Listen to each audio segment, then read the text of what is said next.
Son las 9, las 8 en Canarias. Seguimos contando la actualidad de este viernes, que te resumo en varias claves. Con Expósito, la última hora en la linterna. COPE, estar informado. Primera, España enviará a Ucrania un grupo de misiles interceptores antiaéreos Patriot de largo alcance, además de munición, medicinas y kits individuales de primeros auxilios en combate. Llegarán a territorio ucraniano dentro de 4 días. Lo ha comunicado la ministra de Defensa, Margarita Robles.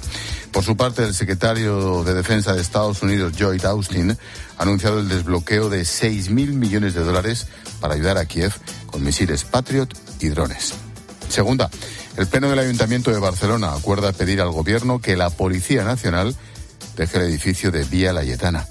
Lo hace con la abstención de los socialistas catalanes. Solo han votado en contra PP y Vox. La propuesta pasa por convertir ese espacio, la comisaría de Vía Laietana, en un centro de memoria democrática. Tercera, la Fiscalía Anticorrupción mantiene su petición para el ex vicepresidente del Gobierno, Rodrigo Rato, de 63 años de cárcel y 42 millones de euros en multas. Le atribuye 11 delitos fiscales, blanqueo de capitales y corrupción en los negocios. La defensa considera que la petición es extrema, dice que no ha tenido en cuenta lo que ha ocurrido durante las vistas.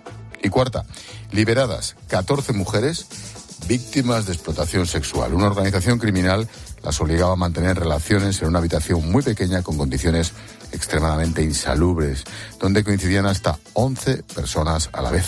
En el operativo de la policía han detenido a 9 personas en Valencia y Murcia.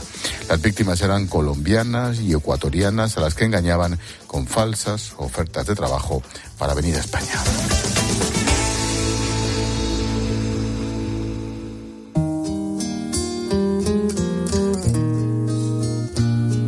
Escuchas La Linterna. Con Expósito. COPE, estar informado. Te leo 3 titulares de estos días. Primero, miles de personas protestan en Canarias contra la masificación turística. Sevilla vota en un referéndum para acortar la Feria de Abril. Y tercero, el Ayuntamiento de Madrid prepara una reforma legal y deja de dar licencias a pisos turísticos. ¿Qué está pasando? Enseguida nos metemos en el detalle, pero a grandes rasgos preocupa que el ritmo de crecimiento que está viviendo el sector turístico amenace con desbordar las capacidades de las ciudades y las convierte en una atracción de feria. Este fenómeno se ha empezado a bautizar como turismofobia. Los vecinos que critican la masificación están muy en contra de este término. Y es que en Canarias, Sevilla o Madrid, al igual que Málaga, Barcelona o Valencia, están encantados con el turismo, pero con un turismo sostenible, en equilibrio. Por lo tanto, vamos a coger las maletas, nos vamos de viaje para conocer este problema de cerca. Primera parada, Canarias. Mañana se cumple una semana de las protestas masivas que se han vivido en el archipiélago en contra del modelo turístico de las islas. Bajo el lema Canarias tiene un límite, 60.000 personas salieron a la calle en una manifestación que fue noticia en países como Alemania, Reino Unido, principales clientes de estas islas. Porque creo que el territorio canario es limitado y viene mucha gente de fuera a pasar sus vacaciones, que nos parece muy bien, pero el dinero no se queda en las islas, el dinero se va afuera, la gente no tiene trabajo, los alquileres no se puede alquilar porque los pisos turísticos cada vez hay más. Y es una injusticia. Los políticos tienen que darse cuenta que esto no es ilimitado. El fenómeno ha empezado a despertar hace relativamente poco y cada vez se expande más. Veremos hasta dónde llega, porque este año España espera batir un nuevo récord de visitantes, digamos, otro más. Creo que hay que defender Canarias. Nuestro modelo turístico no es el adecuado. Nuestra gente se muere de hambre, no tiene derecho a una vivienda digna y mientras tanto los turistas van allí como si fuera pues, un parque de atracciones. El turismo es de lejos el motor económico de las islas. El 40% del empleo, el 35% del PIB canario lo genera el turismo. Su economía depende de ello y que este ha sido el mayor contribuyente al desarrollo del archipiélago en las últimas décadas es verdad. Pero también es importante señalar que Canarias es uno de los territorios españoles que tradicionalmente más paro registra, con más de un 16% de desempleo. Ocupa junto a Extremadura el ranking de los salarios más bajos en España.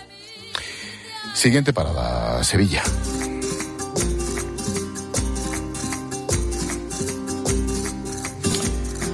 La capital hispalense ha promovido un referéndum en el que la ciudadanía ha decidido volver al modelo tradicional de feria. La votación ha sido muy ajustada, pero finalmente, en vez de empezar un sábado, comenzará el lunes con la cena del pescadito y se prolongará 6 días, hasta el domingo con los fuegos artificiales.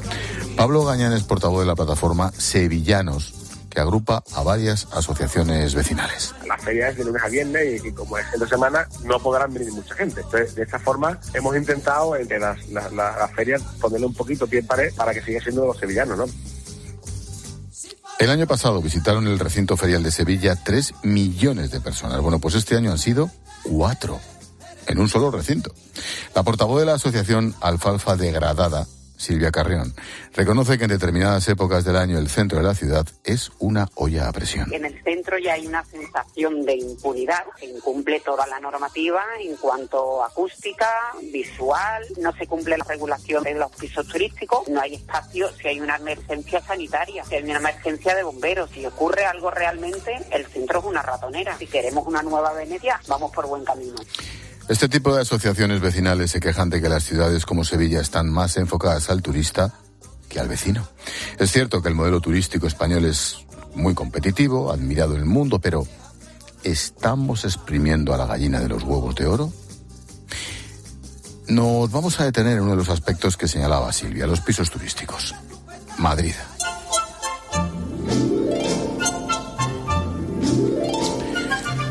El Ayuntamiento ha decidido suspender esta semana la concesión de nuevas autorizaciones para pisos turísticos hasta 2025. José Luis Martínez Almeida es el alcalde. Una de las claves de la normativa que vamos a plantear, desde luego, va a ser un incremento fortísimo de las sanciones en el ámbito de las viviendas de uso turístico, porque lo que pretendemos es que tengan efectivamente un carácter disuasorio. En este momento el importe de las sanciones no es disuasorio. Ojo con saltarse la norma, porque si en su momento la primera sanción para un piso turístico ilegal era de 1.000 euros, a partir de ahora la primera será de 30.000, la segunda de 60 y la tercera de 100.000 euros. Esto en Madrid. Claro, otro problema es que cada comunidad tiene su propia legislación. José García Montalvo es experto en vivienda. Sí que debería haber es una regulación común, igual como hay una regulación básica sobre los arrendamientos. Yo no puedo abrir aquí en cualquier momento y sin que mis vecinos digan y no sé qué, y sin darme de alta y sin pagar impuestos. Esto no tiene sentido. Según Eurostat, el año pasado a nivel europeo, España fue el segundo país donde más alquileres de pisos turísticos se reservaron, por detrás de Francia.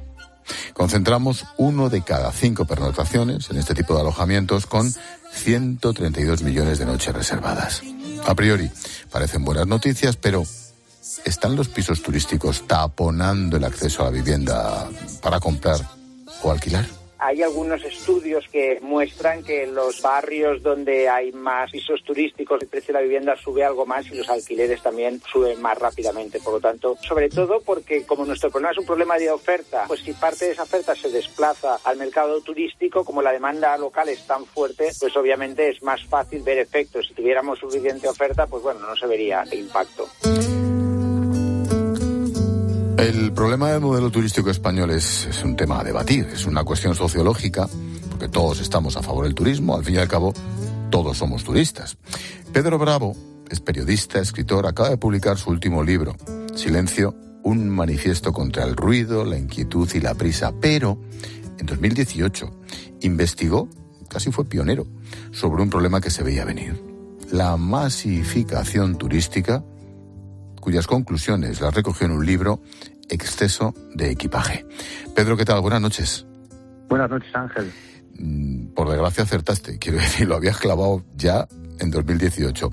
Bueno, vamos a quitarnos méritos. En 2018, si lo recordáis, estaba todo el tema de la turismofobia. Es verdad que centrado en territorios muy concretos, como sí, podía ser Barcelona, Venecia, Ámsterdam, y en Madrid se empezaba a notar, pero no era el boom que había ahora, aunque ya estaba llegando mucha gente, y por supuesto, bueno, las capitales típicas, Sevilla y las costas, ¿no? Es verdad.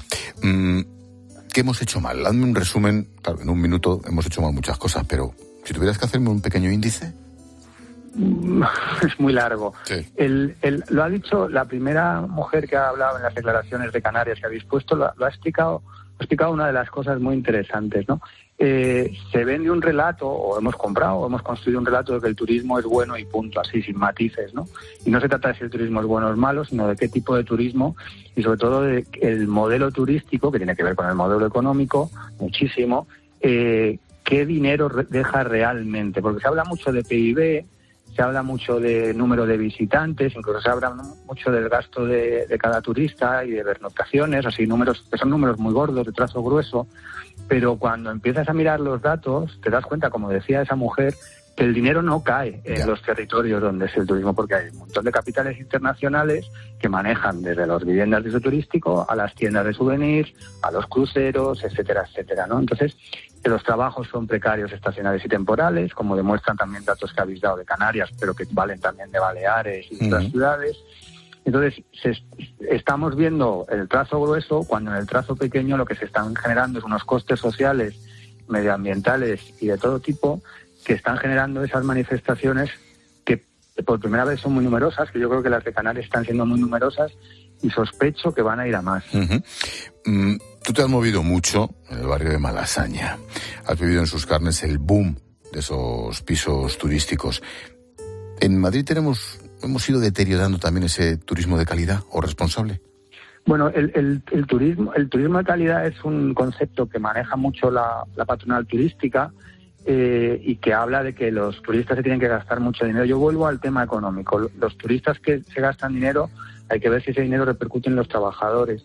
Los trabajadores de grandes cadenas hoteleras, por ejemplo del Hotel Marriott, se han manifestado en Estados Unidos recientemente diciendo que con un trabajo no tienen suficiente, con un trabajo en una de las 5 grandes cadenas hoteleras del mundo, con lo cual el turismo de calidad no baja esa calidad o ese dinero, ¿no? Yeah. En el tema de los barrios que me preguntabas, no es solo en el centro de Madrid, como decía también una declaración que habéis puesto, por supuesto que las viviendas de uso turístico repercuten en el precio de la vivienda porque estás quitando viviendas, aunque lo quites de un barrio, esa gente que se tiene que ir de ese barrio se va a otro barrio y expulsa a otra gente de ese otro barrio y es como una piedra que tiras al agua y es una onda que se genera de expulsión de personas de los barrios. Hay menos vivienda de oferta, ¿no? Entonces, ya no solo es una cuestión de identidad, que también, sino de diversidad económica, porque al final las ciudades se empiezan a dedicar casi exclusivamente, las ciudades y los territorios casi exclusivamente a una cosa, y quien sabe de economía, y yo creo que ahí sabe de economía, es que la diversidad es buena, tanto diversidad de capitales en distintas manos como diversificación de negocio. Como veis, las Canarias, que es un monocultivo turístico casi, como Baleares también, no están generando la riqueza que se suponía esperar de un negocio que se dice que genera riqueza, pero pasa igual con España en general. España es uno de los países que más depende del turismo, con un torno a un 15% del PIB, y sin embargo no es ni mucho menos uno de los países más ricos. Y además hay que recordar, decías todos somos turistas, hay que recordar que en España hay más de un 35% de personas que no se pueden ir ni una semana de vacaciones. Sí, tienes razón. La pregunta del millón, esto sí queda para una tesis doctoral. ¿Qué se puede hacer ahora? Ay, amigo, esto es muy difícil. Ya. Esto que Almeida ahora habéis puesto la declaración con los pisos turísticos, permíteme aclarar que el problema de Madrid, como de muchas otras ciudades, es que no están invirtiendo en disciplina, en gente que vigile esas licencias ilegales o no licencias, entonces eso es muy difícil. Y esto te lo cuento porque una vez tú quieres generar un brillo y están las infraestructuras turísticas y el mundo, y esto no es un problema solo de España, es un problema sobre todo de Europa, que es el gran reclamo turístico de todo el mundo, es muy difícil parar ese brillo y cuando lo quieres parar, digamos, lo paras con medidas que son muy feas, es decir, pues igual hay que quitar slots en los aeropuertos para que vengan menos aviones, igual hay que quitar cruceros en las ciudades, por supuesto yo creo que hay que quitar viviendas de uso turístico, pero claro, como estamos invirtiendo y pensando que eso es dinero, ¿cómo reculas con eso, no? Y teniendo en cuenta que es un mundo en el que la libertad de movimientos no debería estar en discusión, ¿no? Entonces, bueno, yo creo que tiene que ser una política. Aquí las competencias están sobre todo en las comunidades, en España, pero el Estado, por ejemplo, controla los puertos y los aeropuertos y las ciudades, bueno, tienen cierto control sobre temas urbanísticos. Entonces, y esto es lo que voy a decir, es casi imposible en este país, se tendrían que empezar a dialogar las distintas administraciones para hacer una política común, para decir, vamos a replantear el modelo turístico en el que los beneficios y los intercambios económicos sean justos y equilibrados y realmente esté dejando dinero en la población y nos sirva para desarrollarnos, no para ser más pobres, ¿no? Pues fíjate, más allá de las medidas y los acuerdos concretos, si llegaran, la madre del cordero, y es lo que hoy es imposible, Ese es acuerdo entre administraciones, pero imagínate, ese es otro debate. Es la carta a los Reyes Magos, claro. ¿No? Pedro Bravo, periodista, escritor de Exceso de equipaje, porque el turismo es un gran invento hasta que deja de serlo. Lo clavaste. Gracias, Pedro. Suerte. Gracias, Ángel. Adiós. Chao. Uno de los temas más criticados por las asociaciones vecinales es la proliferación de esos pisos turísticos que comentaba Pedro. No solo es cosa de Madrid o Barcelona, las dos mayores capitales por población, sino que se está dando en Valencia, Sevilla, Málaga, donde los pisos turísticos proliferan también en los barrios residenciales, donde no están acostumbrados a salir y venir de maletas. Miguel Ángel Sotillos es presidente de la Federación Española de Asociaciones de Viviendas y Apartamentos Turísticos. Sí que es verdad que actualmente, habiendo una cierta saturación y además habiendo mayor foco en limitar en el centro de las ciudades, pues hay gente que encuentra que en barrios no tan céntricos les dan permiso, o lo que son las normas urbanísticas no son tan restrictivas como en los centros de las ciudades, y entonces allí sí que lo pueden conseguir y por tanto lo hacen donde pueden. Como vecino, la proliferación de pisos turísticos puede ser molesta, pero ponte en la piel del arrendador. Si la ley de vivienda te pone un tope máximo al que puedes cobrar un alquiler y vas a ganar más dinero poniendo tu piso como piso turístico, pues blanco y en botella, claro. Como ha habido un montón de propietarios que no desean alquilar para todo el año, con las condiciones que imponen las leyes actualmente, buscan opción en el alquiler de vivienda de uso turístico, y eso es lo que está pasando, que está habiendo un trasvase. Otra cosa es que estén haciendo bien el uso de ese arrendamiento de temporada. Ante todo esto, ¿qué soluciones existen? Bueno, pues hay medidas que funcionan, por ejemplo, regular el acceso a determinados puntos. En las Islas Ons y Cíes en Galicia obligan a realizar una petición formal meses antes de ir y limitar el número de pernoctaciones. Bien, es cierto que es un punto muy concreto. En la Alhambra, después de que Clinton dijera que tiene el atardecer más bonito del mundo, se multiplicaron las visitas, ahora hay que hacer solicitud previa. En la ermita de San Juan de Gaztelugatxe, en Vizcaya, desde donde allí se rodó, por cierto, Juego de Tronos, se plantean cobrar entrada porque no pueden afrontar el aumento de visitas que han experimentado este último año. Y por supuesto poner de una vez por todas una tasa turística, porque al final están explotando todos estos recursos con nuestro dinero. La única solución sería limitarlo para que no haya más parque inmobiliario dedicado al turismo, y por supuesto una tasa fuerte para hacer una selección. De esa forma habrá menos cantidad y habrá más calidad. Tasa fuerte. El problema del turismo masivo y de, entre comillas, poca calidad tiene muchas variantes. José Luis Zoreda es vicepresidente de Excel Tour, una asociación formada por más de 30 de las más relevantes empresas de toda la cadena del valor turístico. José Luis, ¿qué tal? Buenas noches. Buenas noches. La última vez que estuvimos juntos aquí en este estudio, recuerdo que nos quedamos con la copla. Pues viene un directivo de Excel Tour como José Luis y nos quedamos con el mensaje de cuidadito que igual nos estamos pasando. Resumo demasiado, José Luis, ¿es verdad? Bueno, no, es algo que de alguna manera venimos viendo desde hace ya más de un año. Es decir, la primera cosa que yo quisiera decir, porque es algo que de alguna manera tenemos que empezar a tomar conciencia, es el turismo tiene límites.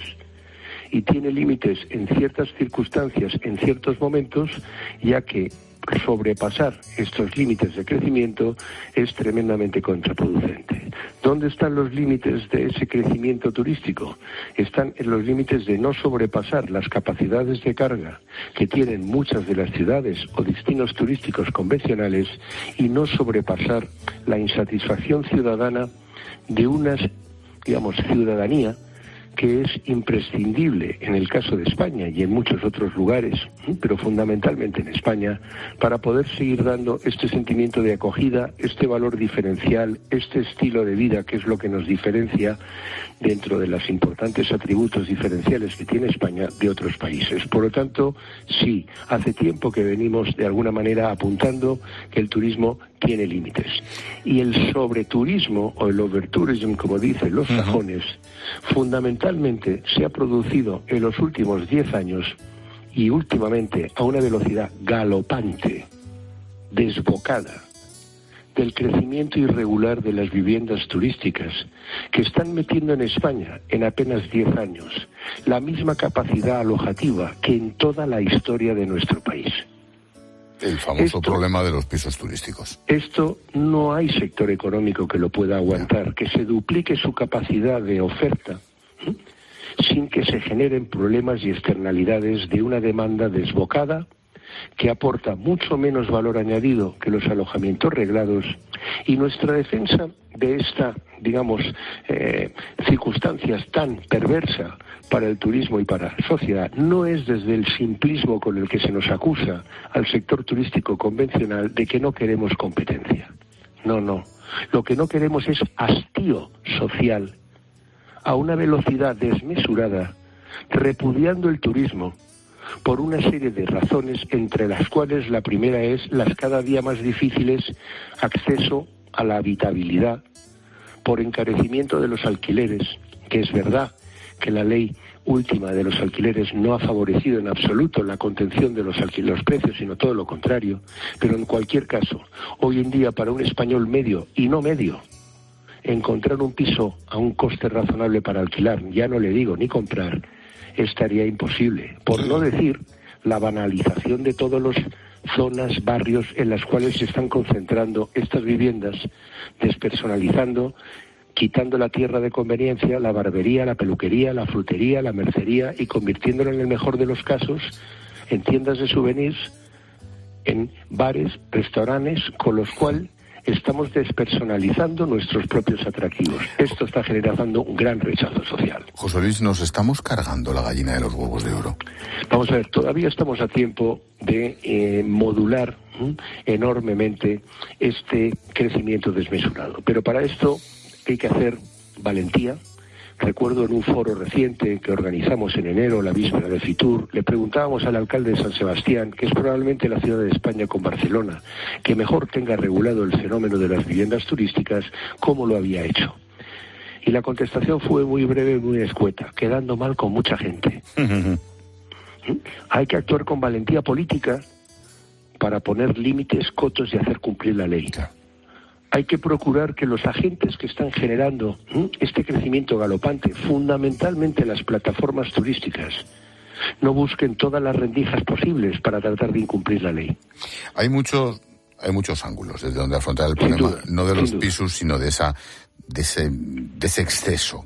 En el capítulo que comentaba nuestro anterior invitado de la tasa turística o el pago por ciertos monumentos, ¿esto es una solución o excluiría a gente con menos poder adquisitivo? Bueno, independientemente, cualquier subida de precios es discriminatoria para aquel que no puede acceder a esta. Pero el tema fundamental desde nuestro punto de vista empresarial no es este. El problema de imponer una tasa turística como represalia, como punitiva por todo lo mal que ustedes hacen, en absoluto estamos de acuerdo. Ya. El turismo está generando una enorme capacidad de riqueza en este país. Cerca de un 35% del crecimiento de la economía española este año va a ser debido al turismo. Sin duda tenemos algunas externalidades que hay que tratar de corregir, pero no desde el punto de vista de aplicar una tasa como castigo a una actividad que debemos de estigmatizar o debemos de reprobar, desde ningún punto de vista. Cosa distinta es con otro sistema de gobernanza público-privado en el que tienen que intervenir las asociaciones de vecinos para decidir entre todos qué es lo que queremos que sea Lloret de Mar, Madrid, Barcelona, Málaga, Santiago de Compostela. Si se nos pide participar en la aportación económica de unos recursos para mejorar no lo que supuestamente hacemos mal y destrozamos, sino mejorar las condiciones de esa actividad turística, la respuesta sería dónde hay que firmar. Pero de alguna manera castigarnos con impuestos para intentar de alguna manera compensar un ejercicio indeseado, creo que es una actitud oportunista políticamente. Y hay muchas ocurrencias últimamente que tratan de encontrar en la fórmula de imponernos una tasa la solución a un problema de muchísimo más calado y de mucho más recorrido. Seguro. Y la conclusión final. ¿Estamos a tiempo, José Luis?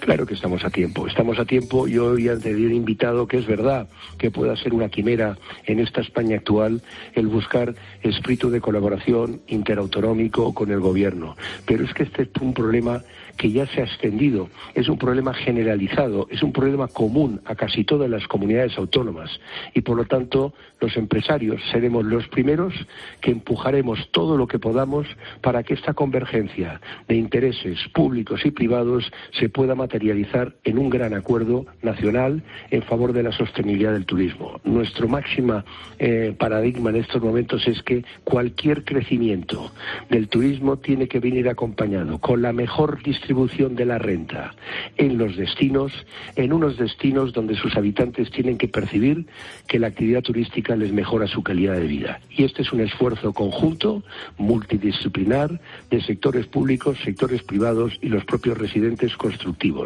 porque los hay también muy negativos que nunca estaremos y llegaremos a conciliar nuestros puntos de vista, pero sí estamos a tiempo para poder de alguna manera modular el crecimiento para que el turismo siga siendo un gran locomotor de la economía y al mismo tiempo concite cada vez más una empatía con las sociedades locales como teníamos hace una decena de años. José Luis Zorreda, vicepresidente de Exceltur. Como siempre, gracias. Muy amable. A vosotros.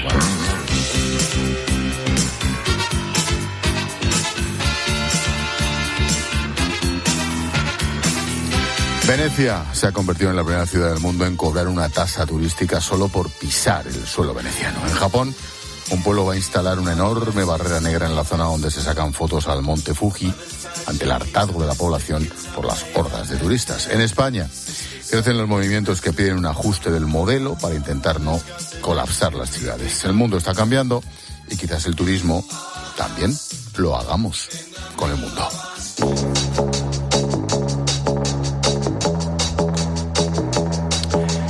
El lazo a nuestro tema del día lo pone como siempre Jorge Bustos. ¿Crees, George, que hay que plantear el modelo turístico español de otra manera? Ojo, sin politizar el término turismofobia, ¿nos hemos pasado? ¿Qué tal, Jorge? Buenas noches. Buenas noches, Ángel. Este asunto de la turismofobia hay que estudiarlo con detenimiento, porque quizá en los tiempos de Ada Colau y de otros gobernantes populistas, la gente lo pudo asociar a una especie de ideología anticapitalista trasnochada que detesta la principal industria del país, la principal aportación al PIB nacional, que es el turismo desde hace muchos años y no somos realmente una potencia global. Pero hay muchas aristas desde las que enfocar este asunto. Vamos a ver, en Canarias se da una paradoja de que están soportando la mayor inmigración ilegal de su historia, un 400% más de llegadas que el año pasado, casi 15.000 inmigrantes ilegales han llegado a las islas, y al mismo tiempo se quejan de que, aparte de inmigrantes ilegales en busca de la vida, de lo más básico, están llegando también mareas de turistas que no acaban de dejar en las islas la suficiente riqueza como para que compense ese despliegue. Es decir, ya están desbordadas.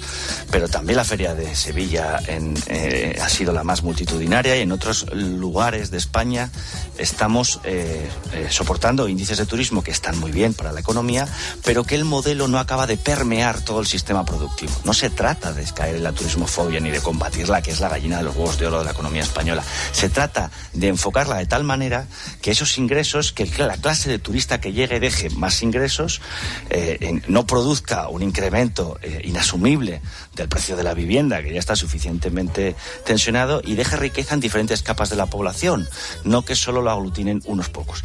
Es un debate pertinente y es un debate que hay que enfocar sin ideología, sin anteojeras ideológicas, porque hay razones de los vecinos para quejarse y hay razones también para apoyar a los empresarios del sector. Ojalá fuéramos capaces de plantear este debate sin reduccionismos y con la suficiente inteligencia como para no ahogar a la gallina de los huevos de oro que es el turismo, sin tampoco condenar a los vecinos a una situación insostenible.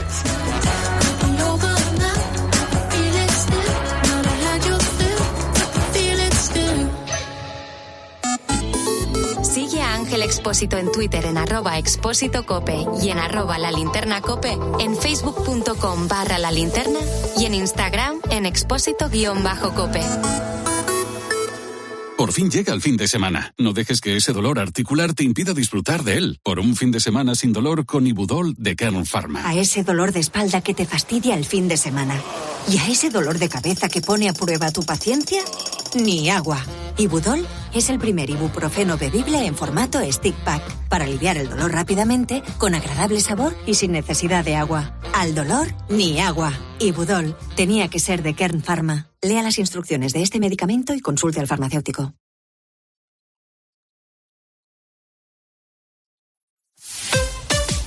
Escuchas COPE.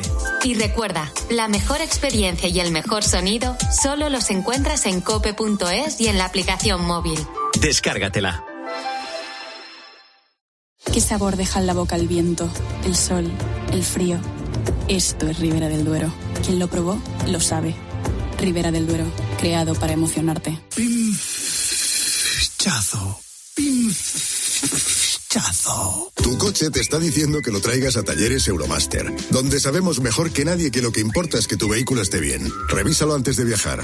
Talleres Euromaster. En Flexicar hay muchos cars. En Flexicar hay muchos cars, hay muchos cars. En Flexicar hay muchos cars, hay muchos cars. En Flexicar hay muchos cars. En Flexicar. Flexicar, muy flexi. Muchos cars. En Flexicar. Antonio instaló paneles solares y batería EDP porque... ahorro más en mi consumo eléctrico. Y Álvaro, vecino de Antonio, instaló porque... Antonio iba a tener paneles solares y yo no. Y Ana, compañera de Álvaro, instaló porque... Álvaro no paraba de repetirlo. Yo quería vender la casa y sí, la vendí mucho mejor. Porque cuando eliges lo mejor para ti, eliges lo mejor para todos. Instala paneles solares y batería EDP y reduce tu gasto de energía a 0 euros. Si EDP elige la tierra, Antonio, Álvaro y Ana eligen la energía solar EDP. Elígela tú también. Calcula tu ahorro y consulta condiciones en edpenergia.es. Con la aplicación de COPE, vayas donde vayas, vamos contigo. COPE ha tenido acceso a novedades. Nos escuchas en directo o cuando tú quieras, porque llevas en tu móvil todos los programas con los mejores comunicadores. Bienvenidos a 12 horas y media de radio y de deporte. Descárgate la app.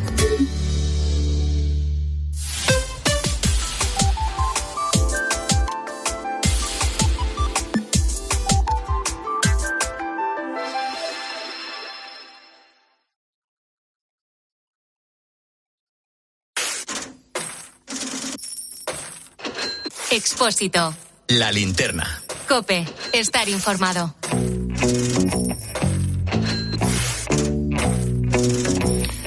Entramos en clase de economía. El mercado laboral ha empezado el año mal. En los primeros 3 meses de este 2024, el paro subió en 117.000 personas. Repunta hasta casi los 3 millones. Son 140.000 ocupados menos, con una tasa que escaló de nuevo por encima del 12%. No se destruían tantos empleos en una sola EPA, sin contar la pandemia, claro, desde 2014.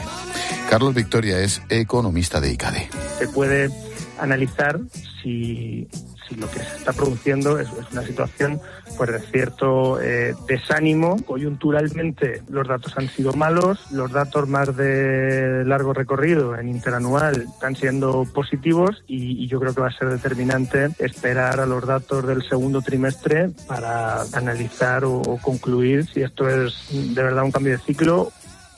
Esperemos que no. Yolanda Gómez, subdirectora de ABC, ¿qué tal? Buenas noches. Hola, buenas noches. El empleo registra el peor trimestre desde 2020. Esta EPA deja datos tan negativos como que los hogares con todos sus miembros en paro subieron en casi 50.000. Esto es muchísimo. ¿Qué ha pasado? Pues eso nos preguntamos, ¿no? La verdad es que el empleo había aguantado mejor que la propia economía, ¿no? En los últimos años, y es verdad que estos datos del primer trimestre han sorprendido, y han sorprendido también porque los datos de la Seguridad Social, ¿no? De afiliaciones y del registro de paro del SEPE, pues no eran tan malos, ¿no? Como estos que hemos visto, ¿no? Entonces, bueno, pues parece que sí está empezando a haber una desaceleración de la economía española, además de la casualidad que este año la Semana Santa ha sido en marzo, con lo cual esto debería haber sido positivo para el empleo. A destacar, eso sí, ¿no? Que lo destacaban también desde CEIN, desde la patronal de Madrid, que fíjate, la economía madrileña ha sido una de las pocas que ha sido capaz de crear empleo, más de 47.000, y también de reducir el paro, ¿no? Pues a lo mejor con tanto que se meten con la señora Ayuso desde el punto de vista político, pues a lo mejor en el tema económico no lo está haciendo tan mal para que Madrid siga siendo una locomotora para la economía y para el empleo, ¿no?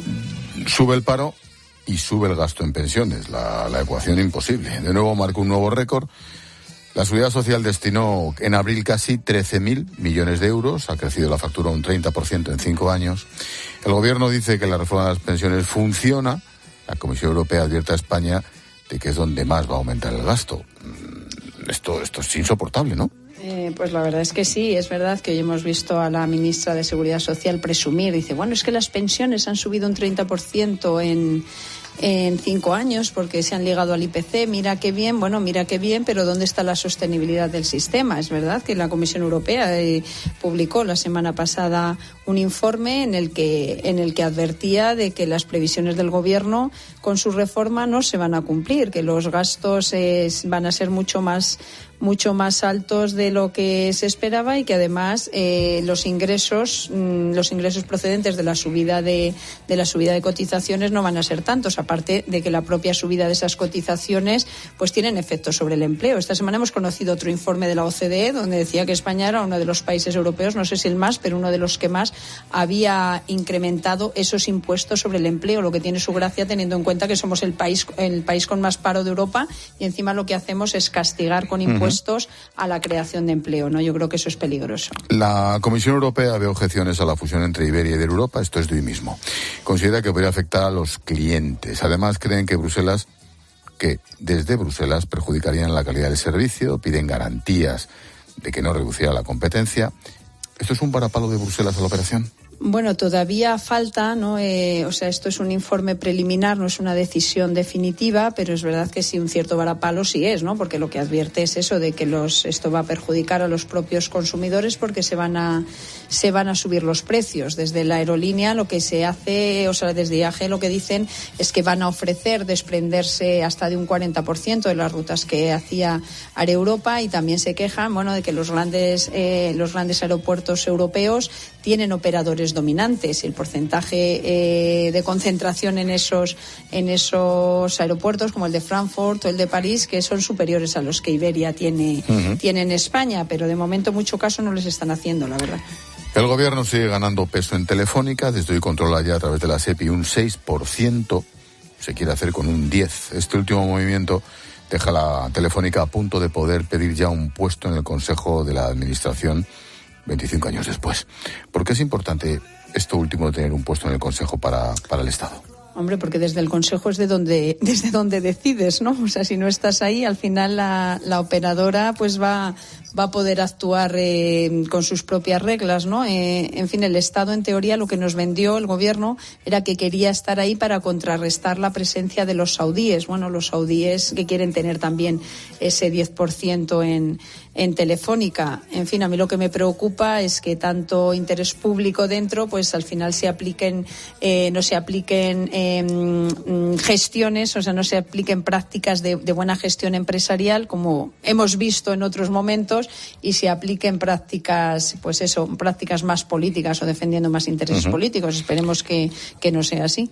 Los fondos extranjeros redujeron la inversión en España hasta un 45% en el primer trimestre.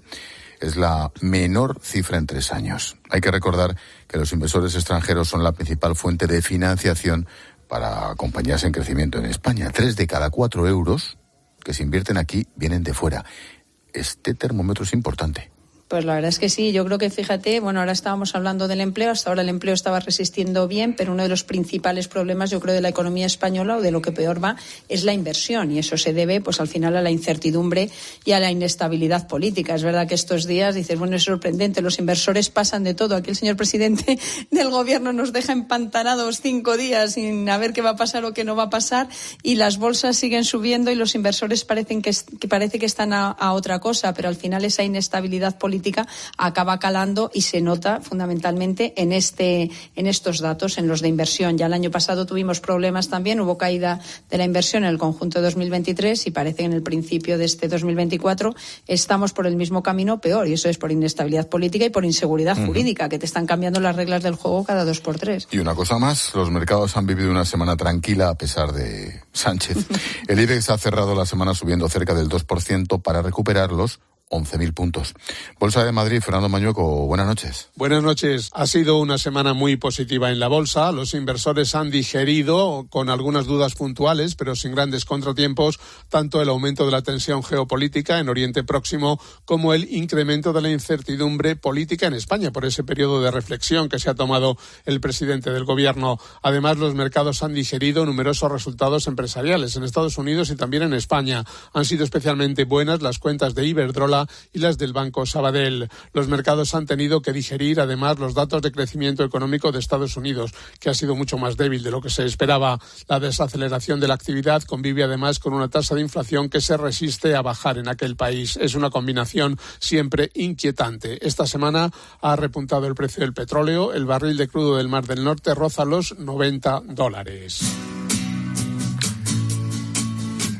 Definición del diccionario de lobby. Conjunto de personas que en beneficio de sus propios intereses influyen en una organización, esfera o actividad social para defender unos intereses legítimos. Existe una enorme diversidad de lobbies, banca, energía, ONGs también, es el tercer sector. La verdad es que en España no tenemos una ley que controle la actividad lobista.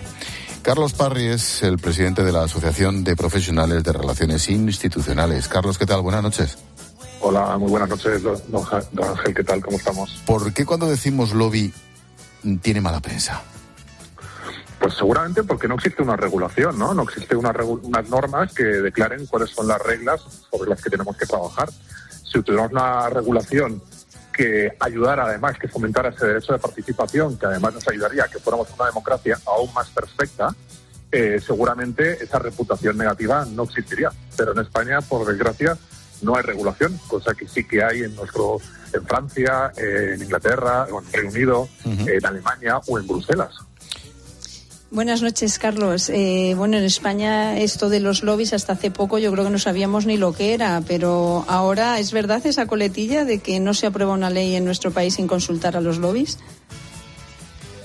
Pues te diría que ojalá fuera así, ¿no? Pero no lo sabemos. Aquí no se consulta ni a los expertos. Te diría que ojalá fuera así, pero no lo sabemos, porque como no hay una regulación, no hay transparencia, con lo cual yo te haría la pregunta de quién hace las leyes en España. Claro. Y además, ya has contestado en tu primera respuesta, Carlos, a que hace falta una ley para controlar o regular esa influencia de los lobbies, pero ¿existe un boom? ¿Estamos llegando tarde? Yo estoy pensando, por ejemplo, en Bruselas. Sí, llegamos muy tarde, claro que llegamos muy tarde. Al final, yo creo que el ejemplo es Bruselas. En Bruselas, desde hace muchísimos años, hay un registro de transparencia. Tú puedes ir a la página web, en el registro puedes saber quién habla con quién y para qué. Incluso puedes saber cuánto dinero las empresas se gastan en hacer lobby. Lo sabes, es transparente y ahí no hay dudas. En cambio, en España no sabes quién habla con quién ni para qué. Y eso también dificulta muchas veces que la información pueda llegar. Al final, un legislador, cuando está haciendo una normativa, no lo sabe todo. Y es bueno que escuche. Pero si no hay una regulación, pues a veces también genera barreras a que el propio legislador quiera escuchar, ¿no? Y entonces al final es un déficit democrático en España. Oye, ¿por qué no existe esa ley en España? ¿Por qué el regulador, en este caso el gobierno, no quiere hacer esa ley? Bueno, ha habido diferentes intentos, pero al final nunca se ha llegado a consolidar, ¿no? En la última legislatura, antes de que fuéramos elecciones anticipadas, parecía que sí, que iba a llegar, pero al final no quiso llegar. Si me preguntas mi opinión, yo te diré que no existe porque no hay voluntad política. Pero, corrígeme si me equivoco, Carlos, pero hay un anteproyecto de ley en un cajón. Sí, bueno, porque no hay voluntad política para que salga del cajón. Ya.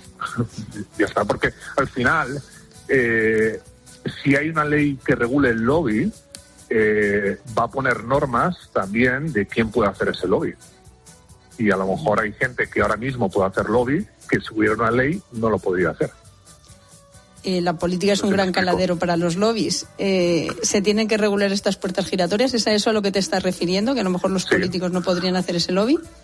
Exacto, a que haya normas y a que haya pues los tiempos suficientes de enfriamiento para que el que se dedique a hacer lobby realmente pues sea un profesional y no simplemente sea pues otra cosa que no tiene nada que ver con el lobby.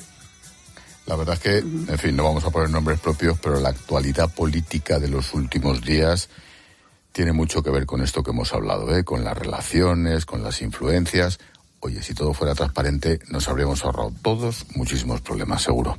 Carlos Parri, presidente de la Asociación de Profesionales de Relaciones Institucionales, sobre los lobbies, claro. Gracias, Carlos. Muchas gracias a vosotros. Buenas noches.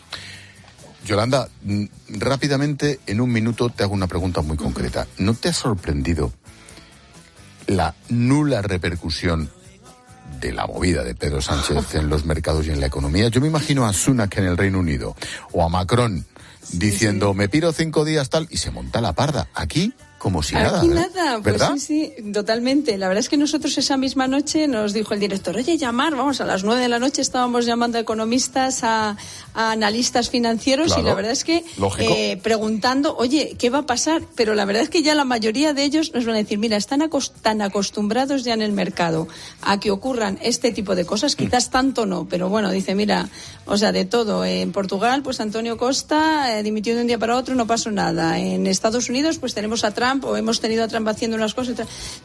Al final no pasa nada, eso sí, nos decían, pero cuidadito, porque al final la inestabilidad, nos decían los economistas, la inestabilidad con el tiempo se acaba pagando. No esperamos nada mañana en la bolsa o pasado en la bolsa, pero con el tiempo esto se paga. Mira el dato que hemos dado de inversiones. En fin, la semana que viene más. Gracias, Yolanda. Adiós, buenas noches. Adiós, chao.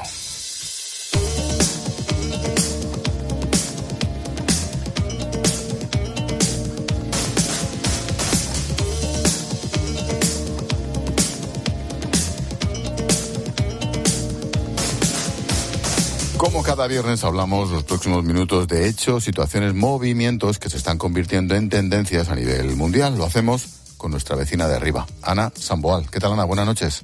¿Qué tal, Ángel? Buenas noches. ¿Qué tendencia nos traes hoy? La economía Kidult. Esto de Kidult viene de niño en inglés, kid, y de adulto. Kidul, adultos que se divierten o entretienen con juegos de niños. A ver, ¿qué tipo de juegos de niños? Pues los que teníamos cuando éramos niños. Yo no sé cuál te gustaba a ti. A ver, el Scalestric, sí, el Lego. Para jugar en casa lo del Scalestric, pero yo reconozco que estaba todo el puñetero día en la calle. Bueno, pues yo voy a los otros juegos. El Lego, el Tente, los juegos de cartas, los juegos de mesa. A David Beckham, por ejemplo, le gusta hacer construcciones con Lego. Lo ha contado en televisión y va colgando las imágenes de sus construcciones en Instagram. Hogwarts, el castillo de Harry Potter, un coche, un autobús de 2 plantas. Dice que es terapéutico, que le ayuda a relajarse. I do love Lego. I grew up making Lego when I was 8, 9 years old, and Victoria always laughs at me, and she'll come down at like 2 o'clock in the morning and I will still be trying to finish a piece off. And she posted Hay cada vez más adultos como Beckham que dedican su tiempo libre a relajarse con juegos de niños, que es lo que está explicando. Las redes sociales están llenas de vídeos y de fotografías. ¿Esto es una readaptación del conocido como síndrome de Peter Pan?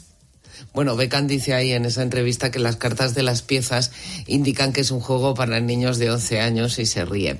Si es un síndrome van a tener que decirlo los terapeutas. Yo te diré que los ensayos públicos sobre esta tendencia, más que de Peter Pan, hablan de nostalgia. Desde luego, si es un síndrome, no van a dar abasto para tratar a los afectados porque cada vez hay más usuarios. El 25% de las ventas de las empresas jugueteras ya van destinadas a ese segmento de población. Los adultos que compran para ellos mismos, no para sus hijos, les están salvando el negocio. Curioso, ¿por qué les va tan mal? Pues porque tienen mucha competencia. Cuando nosotros éramos niños había pocos videojuegos y un par de canales de tele. Pocos no. También hay menos niños. La patronal del sector en Europa calcula que las ventas para el segmento infantil en las grandes economías de Europa, en España, Reino Unido, Alemania, Francia e Italia, cayeron en el último año en 200 millones de euros. Pues las de este segmento adulto subieron en 1.000 millones. El origen del boom está en la pandemia, pero lejos de remitir como esperaban, no ha dejado de crecer desde entonces. Está de moda quedar con amigos para jugar, el Scalestric, por ejemplo. Pues ya vende a los adultos para su propio uso más de la mitad de los coches, el 53%. ¿Los venden los mismos productos que a los niños o hay una línea de fabricación propia como vintage? No sé. Si el mercado te ha mostrado un nicho, tienes que desarrollarlo.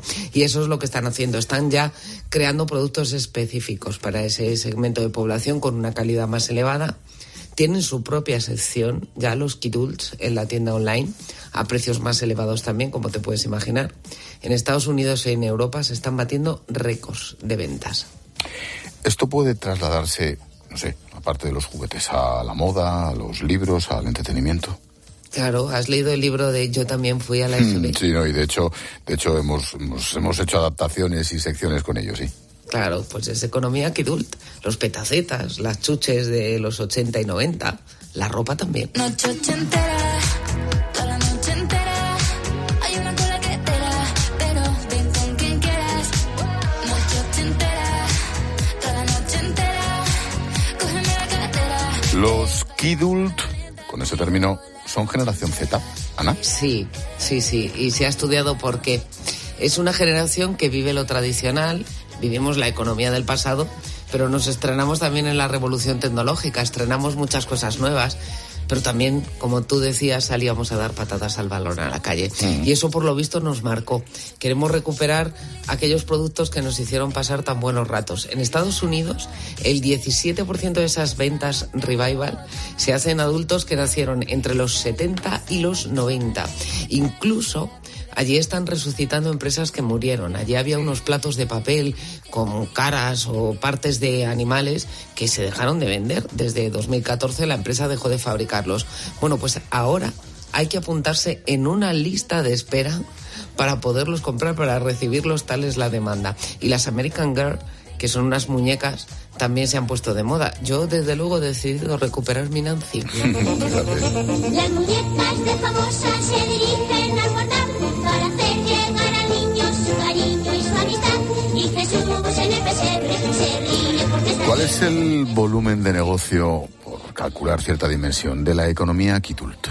Pues en 2022, según ese estudio al que te hacía referencia antes de ventas, en Reino Unido, Alemania, Francia, Italia y España, 4.600 millones de euros y subiendo. Qué curioso. Tomo nota, Tomo nota porque reconozco que... Esto también es Kidult, ¿Te suena? Sí, esto lo que es decir, esto es tu época. Digo, Ana, que el domingo a las 10, Cascabel, edición domingo en 13. ¿Qué nos preparas? Pues hablaremos de algo que se va a convertir en tendencia. Tú llegas al miércoles, ves que no puedes con la vida y te tomas 5 días para descansar. Una leche. Hasta el lunes. Hazlo tú sin causa no? de fuerza mayor, ya verás.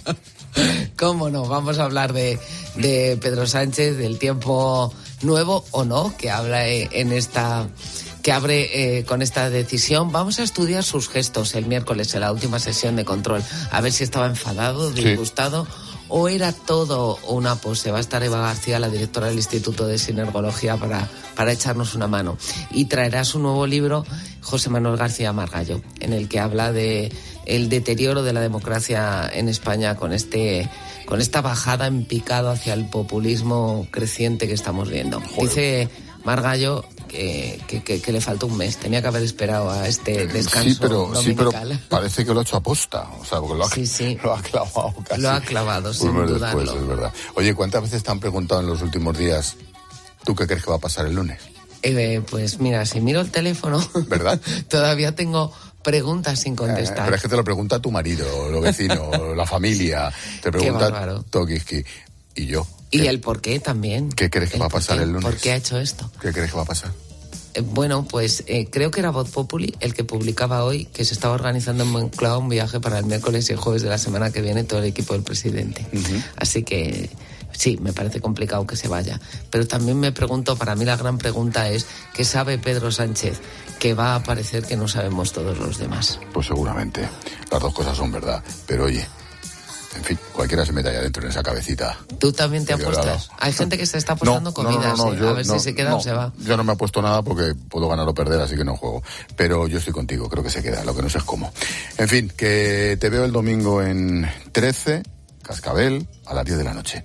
Gracias, Ana. Gracias, Ángel. Adiós. Buen fin de semana.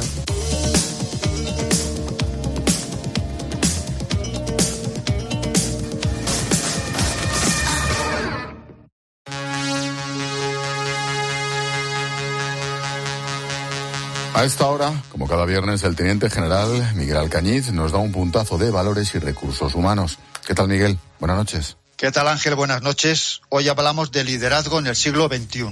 El concepto de liderazgo ha ido evolucionando a lo largo de la historia. Los líderes enfocaban sus esfuerzos en resolver los desafíos de su época con valentía y flexibilidad, con integridad y empatía o con firmeza y carisma, aceptando riesgos y mostrando determinación para buscar un bien común. Hoy el liderazgo está en crisis, individuos poco cualificados e irresponsables ocupan posiciones de poder que les vienen grandes. Algunos líderes tóxicos fabrican problemas falsos para distraer la atención de los asuntos reales, buscando solo un éxito personal. En la actualidad necesitamos líderes que sepan enfrentarse a la incertidumbre y a los continuos cambios. Deben tener una visión multifocal, generando confianza a toda la comunidad. En el caso del conflicto entre Israel y Palestina, fracasan por ser demasiado egoístas y cortos de miras. Obviamente, cada uno busca sus intereses, que no deben ser eliminar al contrario. Las potencias Estados Unidos, China y Europa deberían tomar nota porque saben que esta pugna no tiene solución local. ¿Quién? Buen fin de semana, Ángel. Buen fin de Miguel.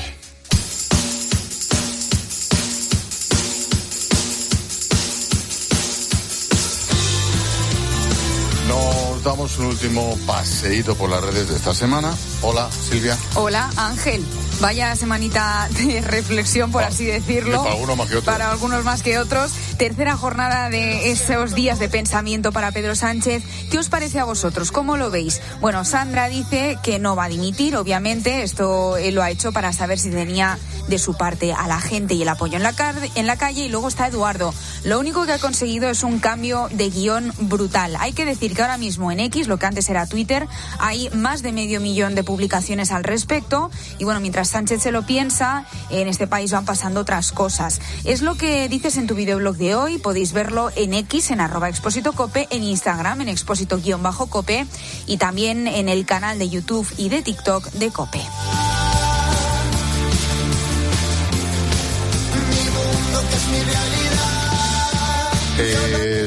Esperamos mensajes. Eso es, apuntad porque hay un montón de redes sociales. Primero, facebook.com/lalinternacope, también X, lo que antes era Twitter, @expósitocope. Si lo prefieres, nos puedes mandar tus notas de voz al WhatsApp de La Linterna en 600-544-555, 600-544-555, o si no, búscanos en Instagram, hazlo por el nombre expósito_cope.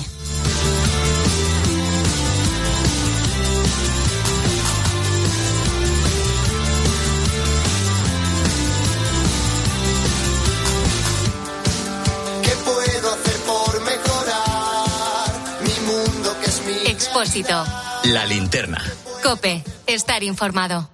Solo contando con los números 1 del deporte podemos ser líderes. Si juntas las dos cosas, la tecnología de gol más la imagen de la tele... Tiempo de Juego continúa liderando la radio deportiva y consigue un récord de audiencia. Paco González y Manolo Lama crecen un 8% el fin de semana y ganan 144.000 oyentes. 2.032.000 personas ya escucháis los fines de semana a los números 1 del deporte.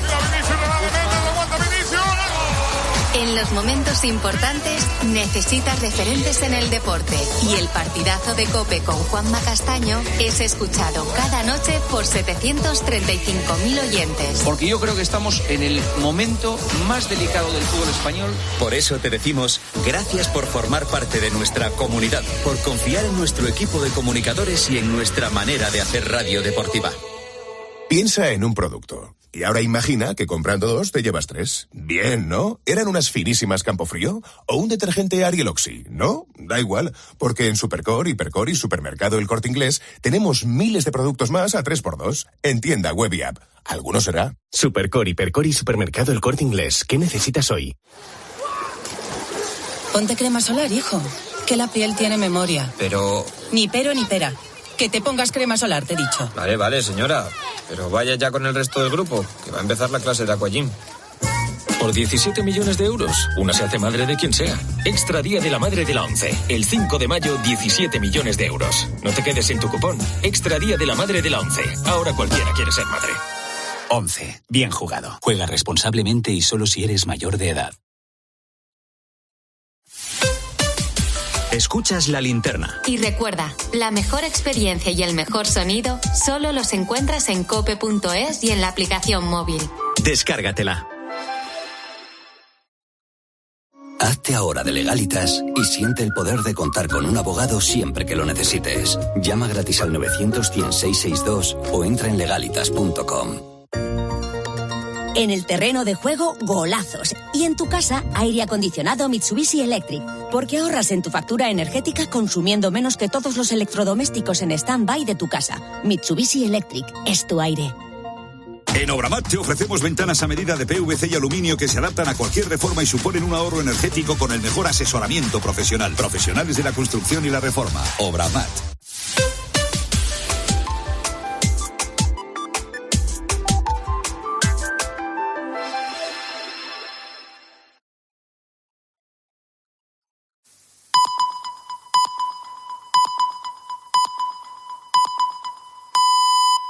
Son las